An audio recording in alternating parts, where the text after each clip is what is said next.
Hai teman-teman, di video kali ini kita akan membahas mengenai biofarmasetika sediaan nasal dan pulmonal.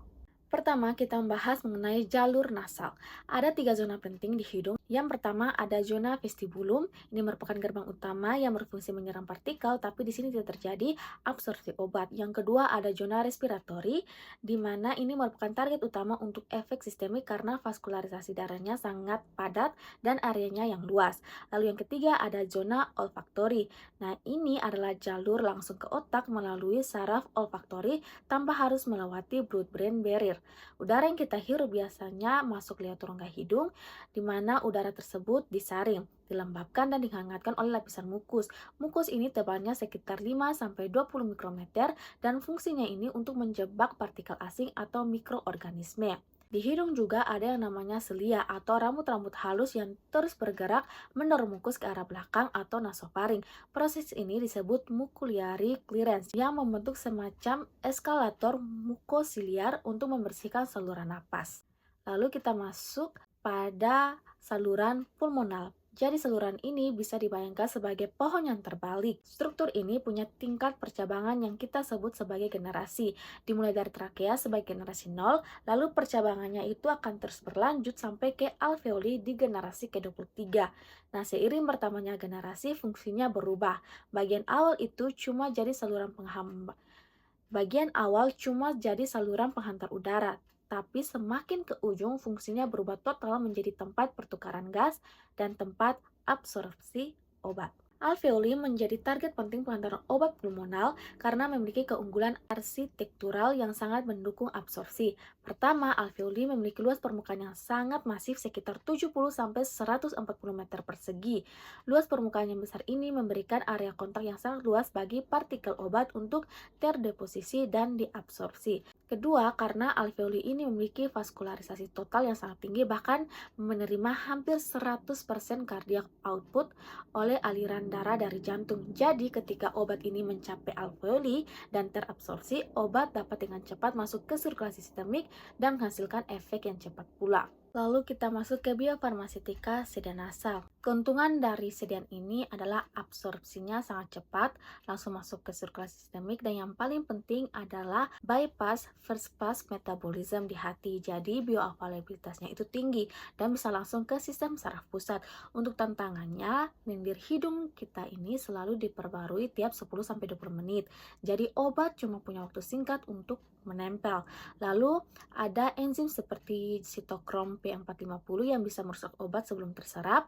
Lalu ada barrier mukus dan epitel yang membatasi obat besar dan hidrofilik. Dan hidung cuma bisa menampung sedikit cairan sekitar 100-150 mikroliter saja. Untuk sediaan pulmonal, ada deposisi partikel. Kalau partikel yang terlalu besar, itu lebih dari 5-10 mikrometer, mereka itu bisa menabrak dinding tenggorokan karena gaya inersia. Untuk ukuran optimalnya itu 1-5 mikrometer karena bisa sampai ke bronkiolus dan alveoli berkat bantuan gravitasi. Kalau terlalu kecil, partikel obat ini malah akan terbuang saat kita membuang napas. Nah, alveoli ini memiliki epitel yang tipis, cuma sekitar 0,1-0,7 mikrometer. Jadi obat itu bisa berinfusi dengan sangat cepat, ditambah lagi luas permukaannya itu sangat besar dan punya vaskularisasi atau aliran darah yang sangat tinggi. Keuntungan yang lain dari sediaan ini adalah obat itu bisa lewat jalur yang tidak terkena first pass metabolism, sehingga bioavailabilitasnya itu meningkat drastis. Yang kedua, punya potensi besar untuk menyerap makromolekul seperti protein atau peptida selama sifatnya lipofilik. Kemudian kita masuk ke faktor yang memengaruhi biofarmasetika sediaan nasal dan pulmonal. Pada sediaan nasal terdapat beberapa faktor penting. Yang pertama ada volume mukus yang memengaruhi pelarutan obat serta lama waktu obat tinggal di mukosa. Yang kedua ada kecepatan clearance silia yang menentukan seberapa cepat obat dieliminasi dari rongga hidung. Jika terlalu cepat, waktu kontak obat menjadi lebih singkat. Yang ketiga ada enzim lokal seperti enzim sitokrom P450 dan peptidase yang dapat mendegradasi obat sebelum diabsorpsi. Yang keempat itu ada pH mukosa yang dapat memengaruhi stabilitas obat sekaligus proses absorpsinya. Untuk sediaan pulmonal, ada faktor seperti laju napas dan teknik inhalasi karena menentukan distribusi dan deposisi partikel di paru-paru. Kemudian ada ukuran partikel yang menentukan apakah partikel tertahan di saluran atas atau mencapai alveoli. Kemudian ada kelarutan obat dalam surfaktan paru karena obat harus terlarut lebih dahulu agar dapat diabsorpsi melalui epitel. Kemudian ada volume mukus yang memengaruhi pelarutan sekaligus eliminasi obat dan kondisi penyakit seperti asma yang dapat mengubah struktur maupun fungsi paru sehingga memengaruhi deposisi obat. Kemudian kita masuk ke mekanisme deposisi. Deposisi partikel dalam saluran napas ini terjadi melalui 3 mekanisme utama. Yang pertama ada impaksi inersia, terjadi pada partikel besar dengan kecepatan tinggi karena partikelnya memiliki inersia besar. Partikel akan gagal mengikuti aliran udara yang berbelok dan akhirnya menabrak dinding saluran napas atas. Mekanisme ini umumnya terjadi pada rongga hidung dan bronkus besar. Lalu yang kedua ada mekanisme sedimentasi gravitasi, terjadi pada partikel ukuran menengah sekitar 1-5 mikrometer. Ketika kecepatan aliran udara melambat di saluran napas bawah, gaya gravitasi menarik partikel turun perlahan menuju epitel. Yang ketiga ada difusi Brownian, terjadi pada partikel yang sangat kecil atau submikron di daerah alveoli karena pergerakan acak akibat tumbukan molekul udara, partikel dapat menempel pada membran alveolus. Setelah partikel terdeposit di alveoli, obat mengalami beberapa tahapan absorpsi.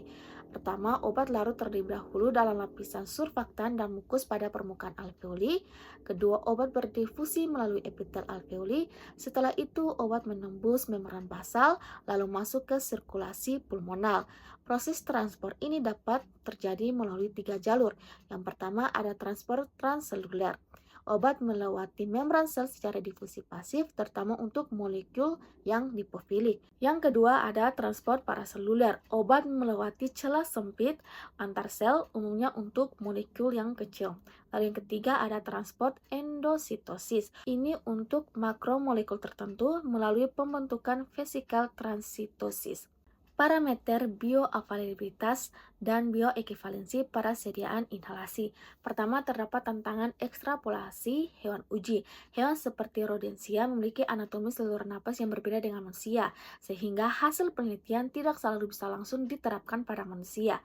Selanjutnya ada paradoks uji bioekivalensi. Kadar obat dalam darah sistemik seringkali tidak mencerminkan efektivitas obat di organ target, yaitu paru-paru. Sebagai solusi digunakan pendekatan standar EMAS secara in vitro, salah satunya dengan alat Cascade Infector. Alat ini digunakan untuk mengukur distribusi ukuran partikel aerosol yang berkaitan dengan deposisi obat di paru. Dengan metode ini, evaluasi sediaan inhalasi dapat dilakukan lebih akurat tanpa harus langsung mengandalkan uji biologis. Selanjutnya ada formulasi dan evaluasi strategi. Untuk meningkatkan absorpsi obat, terdapat beberapa strategi formulasi. Yang pertama, ada penetration enhancer. Ini menggunakan bahan seperti surfaktan, sitosan, small glycoprotein, salt, dan gliserol. Bahan-bahan ini bekerja meningkatkan permeabilitas membran dan membuka tight junction sehingga penetrasi obat meningkat. Kemudian ada strategi teknologi liposom atau nanopartikel. Pendekatan ini memiliki beberapa keuntungan seperti meningkatkan kelarutan obat, memperpanjang waktu tinggal, dan memungkinkan penghantaran spesifik misalnya menuju makrofag. Yang terakhir ada jenis tantangan dom optimasi inhalasi medis. Ada 3 perangkat utama inhalasi. Yang pertama ada MDI, ini berbasis propelan, ringkas dan murah. Tantangannya adalah koordinasi tangan dan napas harus tepat. Optimasi dilakukan dengan spacer, tarik napas lambat dan dalam, lalu tahan napas sekitar 10 detik. Lalu ada dry powder inhaler. Ini diaktifkan oleh tarikan napas pasien. Tantangannya, pasien harus mampu menghasilkan inspiratory flow yang cukup. Yang ketiga ada nebulizer yang mengubah cairan menjadi kabut halus tanpa banyak memengaruhi struktur obat. Optimasinya ukuran partikel 1-5 mikrometer, lalu posisi pasien tegak dan gunakan mouthpiece bila memungkinkan, dan waktu nebulisasi yang cukup. Jadi pemilihan device dan teknik penggunaannya sangat menentukan keberhasilan terapi inhalasi. Jadi tadi merupakan biofarmaseutika sediaan nasal dan pulmonal. Semoga materi tadi dapat bermanfaat bagi teman-teman semua. Terima kasih.